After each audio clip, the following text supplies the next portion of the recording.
has been pretty awful. After what seems like a very, very long time, it's T-1 day and counting before I find out whether or not I'm suitable for deep brain stimulation.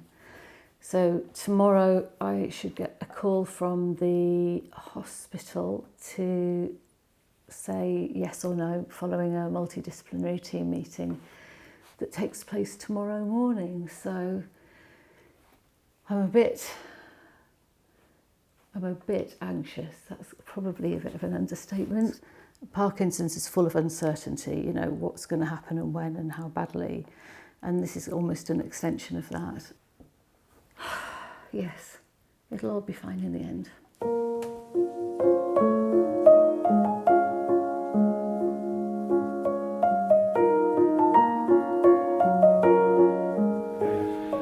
Morning, everyone. Morning. Hope you're all well. Yeah.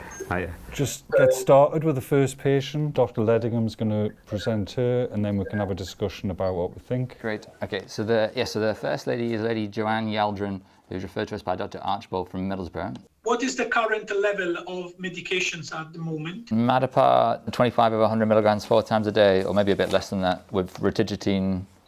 She's on 1 milligram for 24 hours when we last saw her, and some Razagiline. So not much. From the Parkinson side of things, Mainly motor fluctuations. motor fluctuations, so And these kind of quite nasty diaphasia dyskinesia. She comes on and she's very vigorous. dyskinesias. Yeah. So, in terms of gait and things, It was fine. gait's fine. Can we have your report, please, Emma? Is that okay? So I completed the assessment with her a few weeks ago. She was lower than expected on one part of the assessment. The level of kind of effort and attention wasn't quite there to assess that properly. So overall, from a neuropsychology perspective, I don't have any concerns. Thanks, Emma.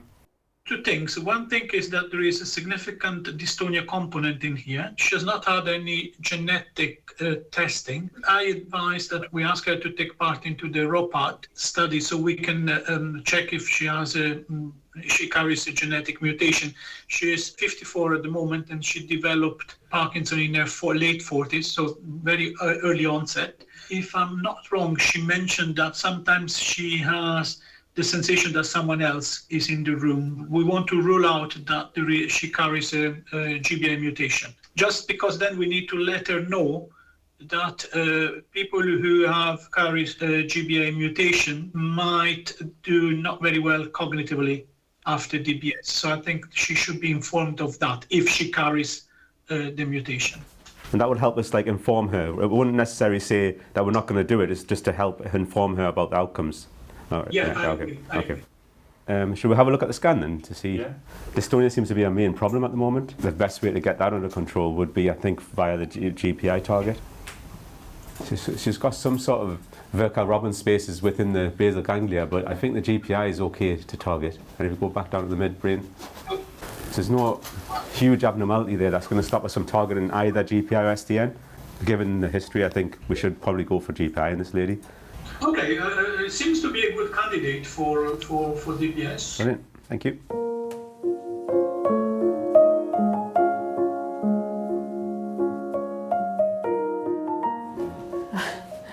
I'm currently feeling like I'm about to have a panic attack. I'm really, I'm quite anxious. Joe, look at me.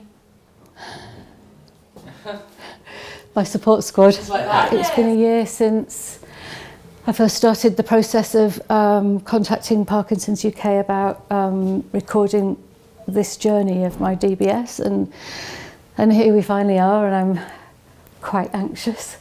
So I get to find out today, an hour and a half later than expected. So what was already quite a long day is now become even longer. So I'm hiding my hand because it's all going a bit weird. Quite a lot of adrenaline. Oh, crikey. How can the dog be this calm? I know, that's what It's good, yeah, Do you especially the fact that there's Oh, here we go. people in the room? What is Hello? Hello, Hello? Yaldrin. Oh, hi. Hi. How are you? I'm good, thank you.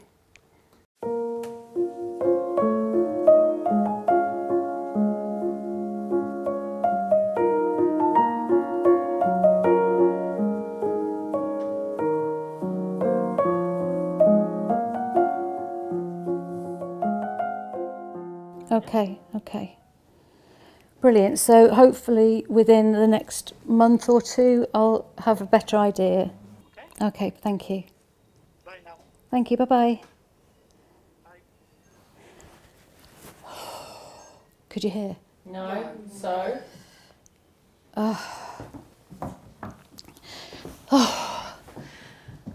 So what they've said is that they think because I developed my Parkinson's very young, they want to rule out, they wanted me to have another screening test, basically, a genetic screening test. So there's a research trial that's going on, so they've asked me if I want to join that trial, it's a blood test, basically.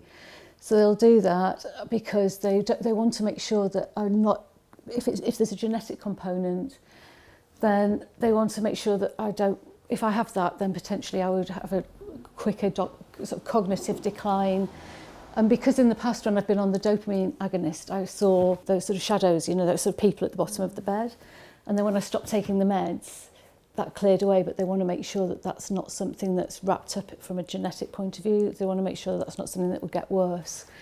So basically, it's just, I'm still suitable for DBS, but they want to do another screening test.